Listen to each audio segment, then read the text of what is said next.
हाजी मकसूद अहमद भट्ट साहब मेरे बड़े भाइयों की तरह थे और उन्होंने जिस तरह लाहौर की ताजर तंजीमों को चलाया है वो अल्हम्दुलिल्लाह अब एक पूरा माजी उनका बड़ा साफ बेदाग माजी था। और हाजी साहब के हाजी मकसूद अहमद साहब के बेटे हाजी मुजाहिद साहब जो हैं वो बिल्कुल अपने वालिद के पैटर्न पे हैं और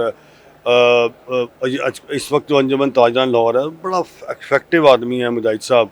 तो मैं इसमें और ताजरों को साथ लेके चलते हैं, कोई इशू हो पाकिस्तान का, दुनिया का, लाहौर का, ताजरों का कहीं भी कोई इशू हो, मुजाहिद भट्ट साहब ने अपने वालिद साहब की तरह, हाजी मकसूद अहमद भट्ट साहब की तरह बिल्कुल उसको उजागर किया और ताजर तंजीमों का साथ दिया। तो मैं समझता हूँ कि हाजी साहब का, हाजी मुजाहिद साहब जो हैं, अल्लाह ताला उन्हें ज़िंदगी सेहत दे। और मकसूद भट्ट साहब जो थे इनके वालिद, उन्हें की रहमत फरमाए।